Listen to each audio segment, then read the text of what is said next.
Good day, everyone. You are welcome to another edition of Richflood Training. And today, we'll be looking at a very important and crucial topic, which is adaptation to climate change, the link between adaptation and development, and also the methods and the tools that are used for climate change adaptation assessment. My name is Ojo Sunday. By way of introduction, we all know that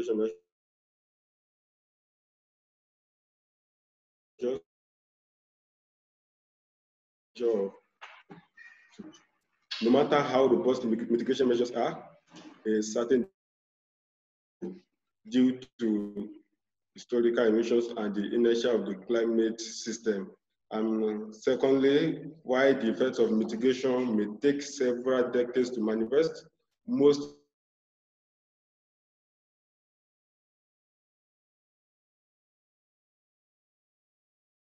regional or local scale, and their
So let's look at the concept, which is the primary topic for today, which is climate change adaptation.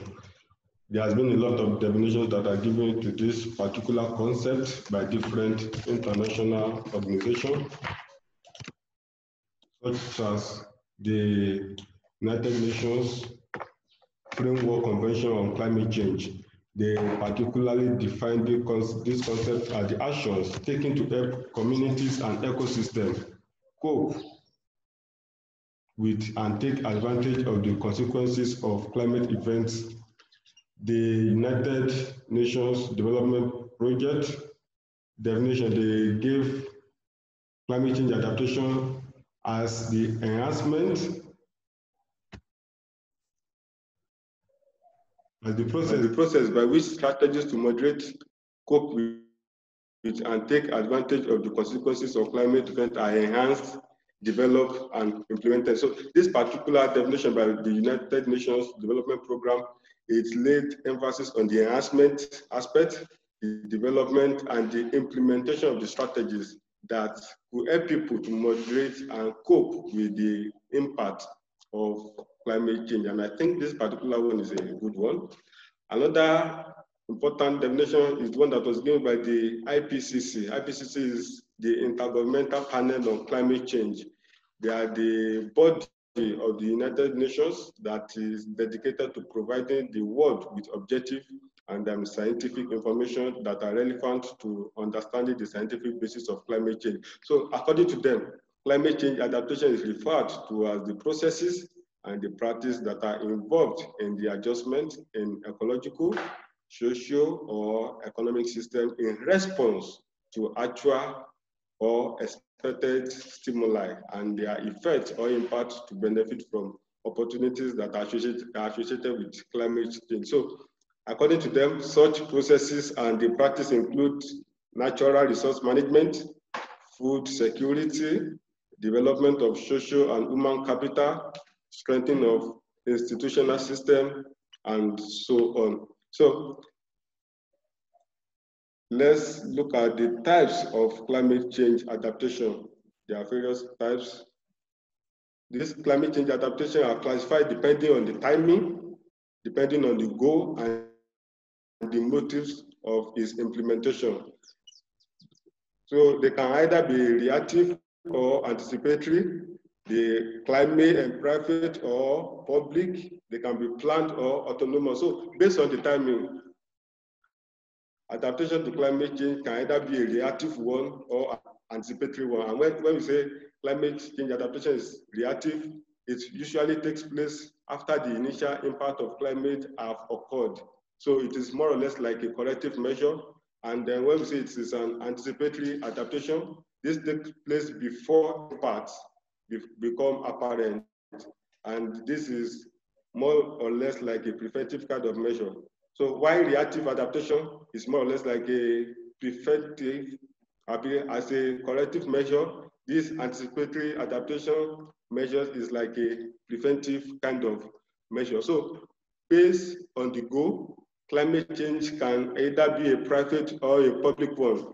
The private adaptation is the adaptation measures that are initiated by individuals, NGOs, or companies, while the public adaptation measures are the ones that are initiated by the government, be it at the federal, the state, or the local level. So based on the motive of implementation, climate change can either be a planned or an autonomous one.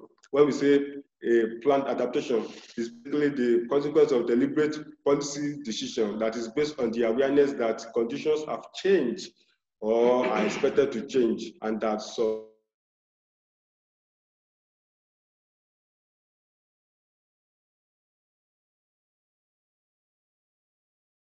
response to changing climate irrespective of any policy plan or decision.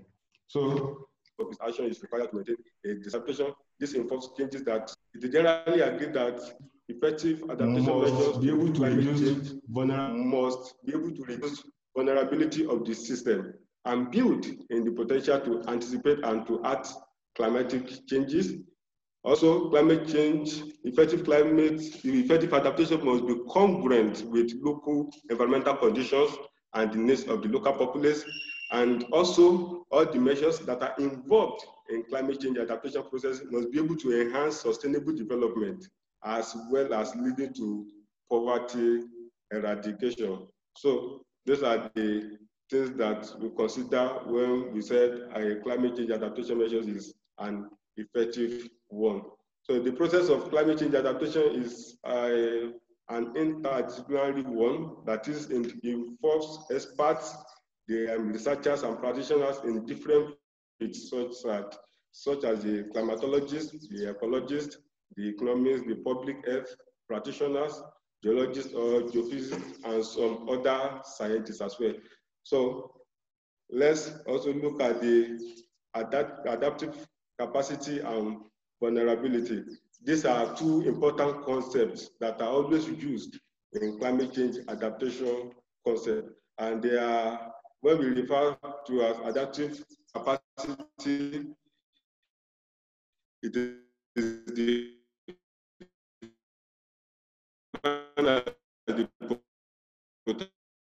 potential or the capacity, including climate effects, to moderate potential damages and also to take advantage of opportunities. So, but vulnerability on its own, it refers to the degree to which a system is susceptible or unable to cope with the adverse effects of climate change. So quickly, the adaptation measures, the climate change adaptation measures. Adaptation measures can be classified into these 5 categories. The first one is that it must be able to modify the threat. It must be able to modify the threat. This basically involves exercising a degree of control over the environmental threat itself. A good example of this is by reducing greenhouse gas emissions and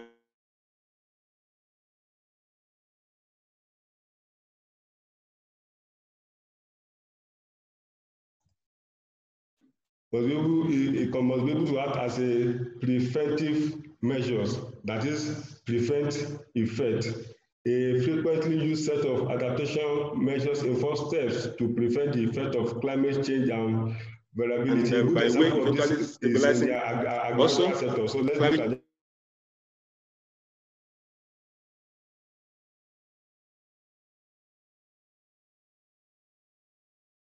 and disease control is a good preventive measures. Also, another category of adaptation measures is change use. Change use, where the threat of climate change makes the continuation of an economic activity impossible or extremely risky, consideration can be given to changing the use. Also in the agricultural sector now, the example I will also give in the agricultural sector, a farmer may choose to substitute a more drought-tolerant crop or switch to varieties with lower moisture. So if you want to adapt to climate change now, you can change the use. That is, you can substitute a more drought-tolerant crop or switch to a varieties with lower moisture. Also, change location. A more extreme response is to change the location of economic activities. For instance, now, a farmer can decide to relocate major crops and farming regions away from areas of increased aridity and also heat to areas that are currently cooler, which may become more attractive for some crops in the future. Also, climate change adaptation must involve the education and encouragement of behavioral change. So this is a good example of climate change adaptation. So quickly, let's move to the next one, which is the assessment of adaptation measures. The assessment of adaptation measures.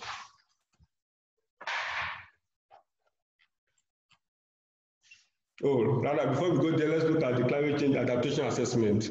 The climate change adaptation assessment. This basically refers to the practice of identifying options to adapt to climate change and evaluating them in terms of criteria such as availability, benefits, cost, effectiveness, efficiency, and feasibility. So when we talk about climate change adaptation assessment, these are the basic criteria that must be considered while choosing the best method. The criteria of the availability, benefit, the cost, effectiveness, efficiency, and feasibility. So those are the basic criteria that must be looked into while choosing the method of climate change adaptation. So there are basically two categories of climate change adaptation. We have the facilitation and the implementation category. So climate change adaptation can fall under either under the facilitation method or the implementation method. And when we talk about the facilitation method, this encompasses activities that enhance adaptive capacity. You know, we are talking about the adaptive capacity before as the potential or capability of a system to adjust to climate change. So facilitation measures include awareness generation, capacity building, institutional and governance structure, fortification, and so on. While implementation method, it refers to activities that actually assist in alleviating and not avoiding adverse impact of climate change. All right, so let's look at the challenges that we might be facing while carrying out climate change adaptation. There are a lot of challenges that is being faced when we are carrying out climate change adaptation. The first one is the lack of commitment. This is in the, on the part of the decision makers now. Maybe they are not sufficiently willing to press ahead with adaptation measures. That might serve as a challenge. Also, we have insufficient coordination because the issue of climate change is relatively new. So the corresponding problems and the potential solutions often cannot be clearly assigned to specific actors or sectors or levels of government. So there might be a gap of coordination over there. Another challenge is lack of expertise. That is, the personnel or the expertise in that particular area, they might not be very much readily available. Also, we have the scarce of resources in the aspect of the financial and then maybe the technological resources now. We also have the scientific uncertainty. You know, climate projection, when we are projecting the climate, the scientific method that is available now might not be able to predict the exact data, the exact figures, or the exact timing. Basically, what is being done now is something like a speculation or a generalization. So there's not been a method that can be able to predict the exact data or the exact figures of timing. Also, another challenge is insufficient awareness or lack of awareness. And the last challenge is the unclear added value. The added value created by climate strategies and measures is frequently unclear because it's a relatively new concept. So people have not been able to grab this and they don't know the value of this climate change adaptation method. So let's look at the various methods that we use when it comes to climate change adaptation methods. As you can see in the table, the first one is forecasting by analogy. Using this, investigations of adaptation to present-day climate events in the past are used in providing insight into the process of adaptation and the conditions needed for its successful promotion. Just like we are using what has happened in the past to forecast the present and then the future as well. So forecasting basically it looks at at events that had a similar effect in the past and then use it to determine or use it to project what will happen in the future. For this particular method, the level of precision is low because the approach does not provide a method to weigh the trade-offs among different adaptation options, but rather it provides insight into how the adaptation process may work. So its ability to address uncertainties, there is no formal provision for this, and the input that is needed for this particular method is that the expert will need to assess a range of data and expertise related to past events. Preparing this type of study is usually involves the relevant research community of climatologists, the meteorologists, the hydrologists, the entomologists, the epidemiologists, and also the other scientists that are associated with climate change. And the resource requirement for this particular method is the resources needed is moderate. This is because this approach, it varies depending on the effort that is devoted to developing a sufficiently detailed understanding of past events to guide future decision-making process. So that is that about that method, which is forecasting by analogy. Another important method for climate change adaptation is the screening method. The screening method. This method focuses on anticipatory adaptation measures. That is the preventive type of adaptation measures now. And then this particular method, it relies heavily on expert judgment. Expert judgment in the cause that it can be used to develop a preliminary evaluation of various adaptation measures, also identify measures for further study. So the level of precision for this is low because in many cases, this approach will not provide the level of detail that is needed to support the implementation of adaptation measures that involve investment in resources or political capital.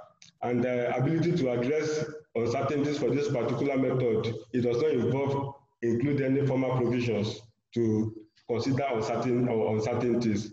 So it is left to the experts to weigh uncertainties. So does not involve any formal provisions.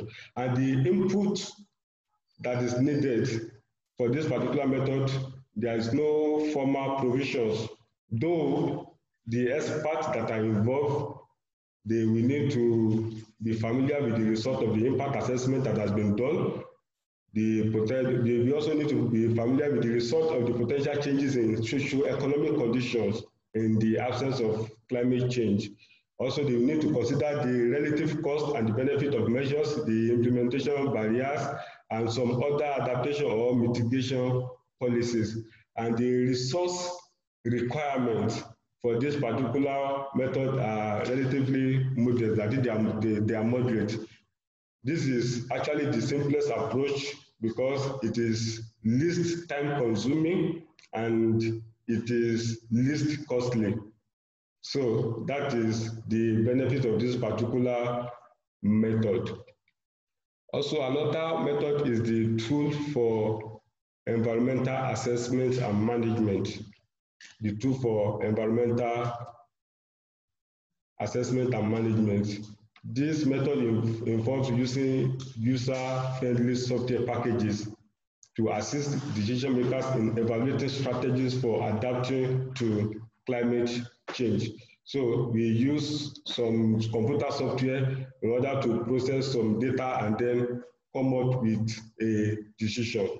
And this particular method uses a multi-criteria approach to help planners, all the experts now, to recognize a wide range of decision criteria and set priorities among other objectives. And this approach does not necessarily identify an optimal adaptation option, but rather it requires the analyst to draw a conclusion by looking at a whole picture.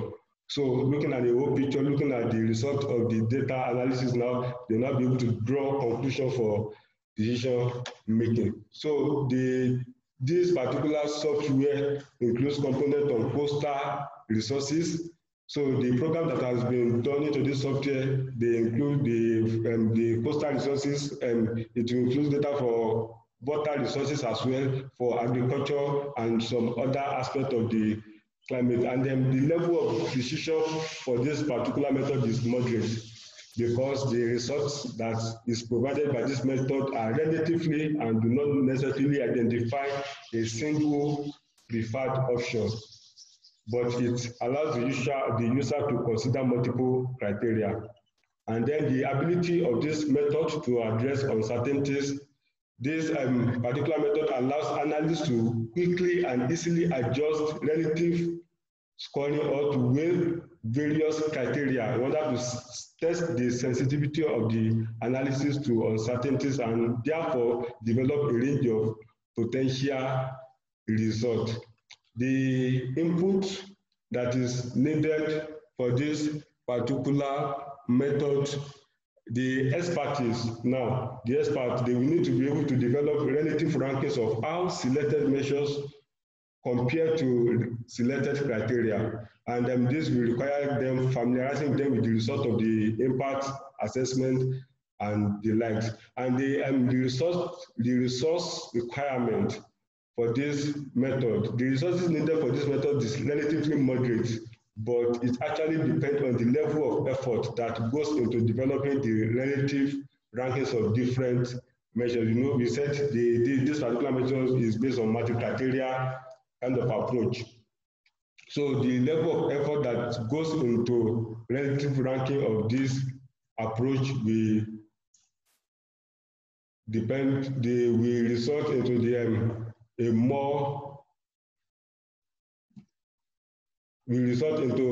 a good result. Also, another important is the adaptation decision matrix. The adaptation decision matrix. This is another method, and this approach uses a decision matrix to analyze the cost effectiveness of adaptation options by comparing cost measure in a particular amount with benefit measure in a common matrix, but not necessarily monetary unit. So the advantage of this particular approach is that it provides a way to identify the most preferred measure for reaching a goal, and then also incorporate multiple criteria or objectives, as is almost the same as the tool for environmental assessment and management that we discussed in point 3. So the level of precision of this particular method is also moderate, and its ability to address uncertainties similar to the point 3. This method allows the analyst to quickly and easily adjust relative scoring or to weigh various criteria to conduct sensitivity tests and develop a range of potential results. And the input that is needed for this particular method, it includes the qualitative or the quantitative estimate of how measures compare to selected criteria. The resource requirements, as with the point 3, which is the tool for environmental assessment and management, the resources needed for this method, it depends on the level of effort that goes into developing this particular software. So the 5th method is the benefit cost analysis. The benefit cost analysis. This particular method can be used to determine whether an individual adaptation response is economically justified. That is benefit greater than its cost. So this is what this particular method looks into. It involves essentially 2 steps. The first step is identify and the screening of the benefits and cost. And the second step is to be able to analyze the data that goes into this particular software. So depending on the level of expertise and the information or the data that is available, this approach will require an investment of several months to several years. So this particular method takes a long period of time. The level of precision of this particular method is high, because this method can be used to develop a detailed and robust analysis of adaptation measures. And its ability to address uncertainties is amenable to a variety of techniques to address. And then the input that is needed for this particular data, this particular method is data intensive, as the analyst will need to be able to develop a qualitative and quantitative estimate of the cost and benefits that are associated with an adaptation measure. And then the resource that is required for this particular method is high, because this method is relatively resource intensive and depends on the availability of sufficient time and sufficient amount of money. So the next method is the cost effectiveness analysis. Cost effectiveness analysis. This method is a variation of cost benefit analysis that was discussed earlier, in which either benefit or cost are fixed. And this method is applicable when it is difficult to quantify and monetize benefits. So this is the advantage that this particular method has over the benefit cost analysis, that you can be able to quantify and monetize benefit. The level of precision for this particular method, this method is useful when either benefit or cost are fixed. So this has its own criteria. The benefit or the cost must be fixed. The ability to address uncertainties. The sensitivity of results generated using this method can be tested by varying the fixed value. The fixed value, now the benefits and the cost. The input that is needed for this particular method, because the benefit we need to be quantified only in a common metrics, the inputs needed for this method are somewhat less burdensome than those for the benefit cost analysis. All right, so the last method we'll be discussing for today's training is the implementation analysis. The implementation analysis. This method basically focuses on identifying the least costly measure. Now, in terms of money, in terms of time, in terms of political, in terms of the capital and the likes. And this particular approach is useful when it can be assumed that the benefits of different adaptation measures will be comparable. So this is useful when we are trying to compare the benefits of different measures. Now, in applying this method, the analyst will identify any implementation barriers and evaluate how difficult or easy it will be to overcome these barriers.